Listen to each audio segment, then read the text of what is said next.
الرحمن الرحیم۔ ارشاد ربانی ہے، یا ایھا الناس انا خلقناکم من ذکر و انثی وجعلناکم شعوبا وقبائل لتعارفوا۔ اے لوگو، تم کو بنایا ایک نر اور مادہ سے اور رکھی تمہاری ذاتیں اور قبیلے تاکہ آپس کی پہچان ہو۔ اپنے علاقے اور قبیلے کے لوگوں سے لگاؤ، محبت اور جذباتی وابستگی ایک فطری ودیعت ہے۔ یہی وہ جذبہ تھا جس سے ساغریوں کی تاریخ جاننے کی خواہش پیدا ہوئی۔ تاریخی کتب میں اس کو تلاش کیا، اکثر میں اس کا ذکر تک نہ تھا۔ چند میں اگر ساغری خٹک قبیلے کا ذکر ہوا بھی ہے تو وہ چند سطور سے زیادہ نہ تھا۔ میری بچپن سے اس تاریخ کے جاننے کی بڑی آرزو تھی۔ کئی بار عمر رسیدہ بزرگوں سے اس کا ذکر کیا، ان سے پوچھا کہ ہمارے قبیلے کے آباء و اجداد کون تھے، کہاں سے، کب، کیوں اور کیسے آئے۔ انہیں اپنے قبیلے کی تاریخ سے دلچسپی تو ضرور تھی، لیکن میری طرح ان کو بھی کوئی علم اور واقفیت نہ تھی۔ چنانچہ میرے دل میں اپنے قبیلے کے متعلق تاریخی معلومات کا مختلف ذرائع سے اکٹھا کرنے کا شوق اور عزم پیدا ہوا۔ تاریخی واقعات کا عام گفتگو کے دوران جب کبھی روایات کی صورت میں ذکر سنتا تو میری توجہ ادھر مبذول ہو جاتی اور میں ان واقعات کو ذہن کے ایک کونے میں محفوظ کر لیتا۔ وقت گزرتا گیا، میں نے اسی طرح تاریخی مواد کو اکٹھا کرنے کی کوشش کو جاری رکھا۔ کتب سے کم اور روایات سے زیادہ قدیم تاریخی واقعات سے واقفیت حاصل ہوتی رہی۔ جب معلوم ہوا کہ تاریخ ساغری کا اکثر و بیشتر حصہ لوگوں کے ذہن میں روایات کی صورت میں موجود ہے، تو میں نے زیادہ سے زیادہ عمر رسیدہ افراد سے مختلف دیہاتوں اور قصبوں میں جا کر ان قدیمی معلومات کو اکٹھا کرنے کی کوشش کی۔ ایسے واقعات سے دلچسپی لینے والوں کی تعداد آبادی کے لحاظ سے بڑی کم نظر آئی، جو میرے خیال میں آئندہ 15-20 سالوں میں شاید بالکل ہی ختم ہو جائے گی۔ اس نکتے کو مد نظر رکھتے ہوئے میں نے تلاش کی رفتار کو تیز کیا اور تاریخی واقعات سے متعلق حقائق جو مجھے مصدقہ روایات کی صورت میں نظر آئے تو ان کو یکجا کرتا رہا۔ کچھ مواد اکٹھا کیا تو اس کو کتابی صورت دینے کا ارادہ کیا۔ ساغریوں کی تاریخ دوسرے پشتونوں کی تاریخ کی طرح بڑی دلچسپ، پرکشش اور سبق آموز ہے۔ ان قدیم تاریخی واقعات کو تلاش کرنے کی کوشش جتنی زیادہ کی، اتنا ہی تجسس میں مزید اضافہ ہوتا گیا۔ تاریخی اہمیت کے واقعات پر مبنی مواد تلاش اور کوشش کے مقابلے میں بہت کم ملتا۔ ایسے حالات سے مجبور ہو کر مجبوراً دل کو تسلی دیتا رہا۔ تاریخ کو ہمیشہ انہی افراد نے لکھا ہے جو خود واقعات کے ظہور پذیر ہوتے وقت موجود نہیں ہوتے۔ کئی بار یوں خیالوں میں آتا کہ افسوس میرے پاس سائنس کی کہانیوں کے مصنف H.G. ویلز کی خیالی تخلیق کردہ ٹائم مشین جیسا کوئی آلہ ہوتا، جس کے کاک پٹ میں بیٹھ کر جدید زمانے سے قدیم زمانے میں لے جانے والے لیور کو گھماتا، جو وقت کے دائرے کو الٹا کر دیتا اور دور حاضر کے VCR کے ٹیپ کی طرح قدیم واقعات کی ریل کو دکھانا شروع کر دیتا۔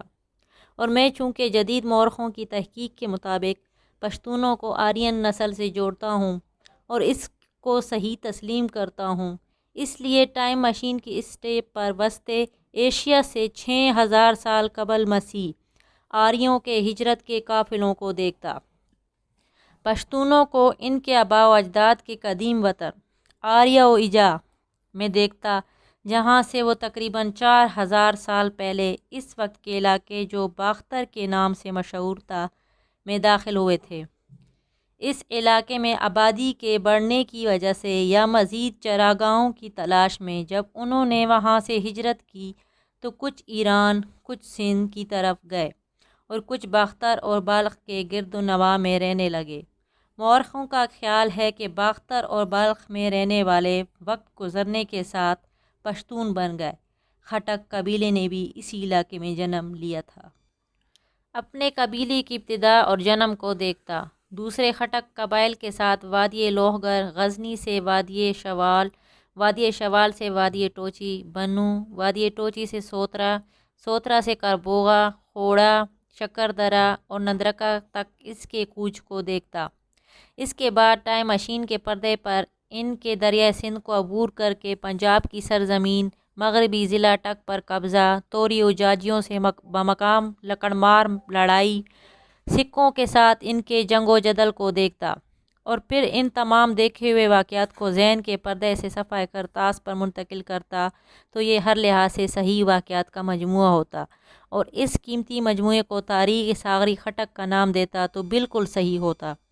لیکن چونکہ یہ ممکن نہیں، چنانچہ خیال آیا اور سوچا کہ اتنے قدیم اور طویل عرصے کے واقعات کی کڑیوں کو اکٹھا کر کے ایک زنجیر کی شکل دینا تو ناممکن ہے، اس لیے جہاں سے اس تاریخی زنجیر کی جو کڑیاں جس طریقے سے ملتی ہیں ان کو تو اکٹھا کر کے یکجا کیا جائے تاکہ اس کے کچھ حصے تو محفوظ ہو جائیں، اور اس طرح ان کی تاریخ کے لکھنے اور اکٹھا کرنے کا کام شروع ہو۔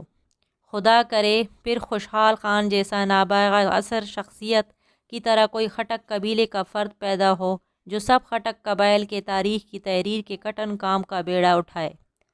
خوشحال کی طرح اسے قدرت گہرا تاریخی شعور بخشے جس سے بروئے کار لا کر وہ خٹکوں کے ماضی، حال اور مستقبل کی تاریخی اہمیت، عظمت پر مختلف زاویوں سے روشنی ڈالے۔ میری خواہش ہے کہ جن واقعات تک میری پہنچ نہیں ہو سکی ہے ان تک کوئی دوسرا صاغری مورخ کوشش کر کے پہنچے اور اس طرح ہم اپنی بھولی بسری تاریخ کو اکٹھا کرنے میں کامیاب ہوں۔ مجھے یہ احساس ہے کہ میرے ان تاریخی واقعات کو اکٹھا کرنے میں اس مجموعے میں ضرور کمی یا خامی ہوگی۔ ممکن ہے بڑے دلچسپ اور اہم واقعات تک میری رسائی نہ ہو سکی ہو، اس لیے میری یہ خواہش اور قائرین کرم سے درخواست ہے کہ میری حقیر اور ناچیز کوشش دیکھ کر کوئی اور صاحب قلم ہمت اور حوصلے سے آگے آئے، صاغریوں کی تاریخ پر دوسرے زاویوں سے ان کے گزشتہ اور موجودہ حالات پر مزید روشنی ڈالے تو میں سمجھوں گا کہ میرا مقصد پورا ہو گیا ہے اور میری محنت اکارت نہیں گئی ہے۔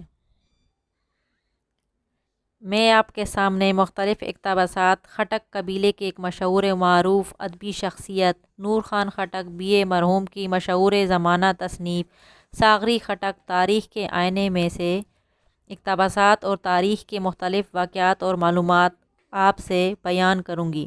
آپ کو میری کاوش اگر اچھی لگے تو میرے اس چینل کو سبسکرائب کریں اور ساتھ میں بیل کا بٹن ضرور دبائیں تاکہ اس تصنیف کے حوالے سے آنے والی ہر نئی معلوماتی ویڈیو آپ تک پہنچ سکے۔ اپنا بہت سارا خیال رکھیے۔ انشاءاللہ جلد ہی نئی ویڈیو کے ساتھ آپ کی خدمت میں دوبارہ حاضر ہوں گے۔ اللہ حافظ۔